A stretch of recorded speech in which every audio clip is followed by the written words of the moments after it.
করবেন, নতুন সংবিধান করবেন, এই কথাগুলো বলতেছেন। তাহলে সেকেন্ড রিপাবলিক মানে কি?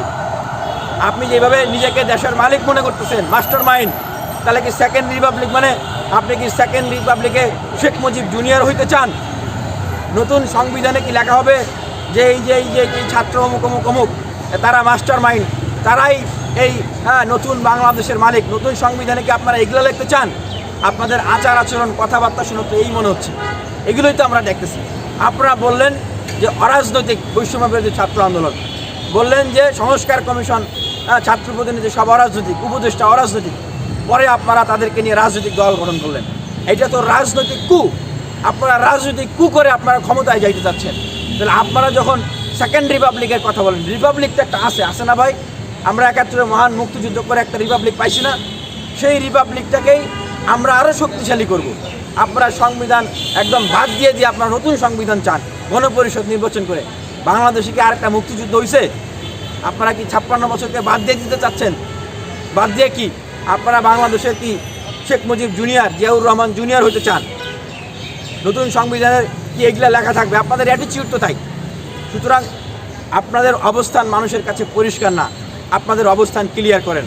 আমরা রাষ্ট্র ব্যবস্থার সংস্কার চাই, গুণগত পরিবর্তন চাই, একটা নিরপেক্ষ রাষ্ট্র ব্যবস্থা যেন গড়ে ওঠে, সাম্য সমতা ভিত্তিক রাষ্ট্র ব্যবস্থা, সাম্য মানবিক মর্যাদা, সামাজিক ন্যায় বিচার, মুক্তিযুদ্ধের স্লোগানের আমরা রাষ্ট্র ব্যবস্থা চাই। তারপরে আমরা নির্বাচন চাই। কিন্তু আমরা স্পষ্টভাবে বলে দিচ্ছি, যারা এই সেকেন্ড রিপাবলিক, এই সংবিধান বাতিল করে নতুন সংবিধান, গণপরিষদ করে সব কিছু নতুন, এর অন্তরালে যারা নিজেরা শেখ মুজিব জুনিয়র হইতে চায়, যারা নিজেরা সংবিধান বানায়ে নিজেরা দেশের মালিক হইতে চায়, এরকম চিন্তা ভাবনা নিয়ে আগাচ্ছে, তাদের উদ্দেশ্যে আমরা বলতে চাই যে দেশের মানুষ এখন যথেষ্ট সচেতন। আপনাদের এই সমস্ত কথাবার্তায় দেশের মানুষ ভুলবে না, সাবধান হয়ে যান। দেশের মানুষের মালিকানা দেশের মানুষই বুঝে নেবে। আজকে শাহবাগে সভা সমাবেশ বন্ধ করা হয়েছে, দেখলাম। আমাদের প্রধান উপদেষ্টা যমুনা সামনে ইন্টারকন্টিনেন্টাল এই অঞ্চলে সভা সমাবেশ নিষিদ্ধ করা হলো। এদিকে আমাদের যে ধর্ষিতা বোন আসিয়া, তিনি মারা গিয়েছেন, ইন্না লিল্লাহি ওয়া ইন্না ইলাইহি রাজিউন। আমরা তার শোক জানাচ্ছি, তার প্রতি তার আত্মার মাগফিরাত কামনা করছি। আল্লাহ তাকে জান্নাতুল ফেরদাউস নসিব করুক।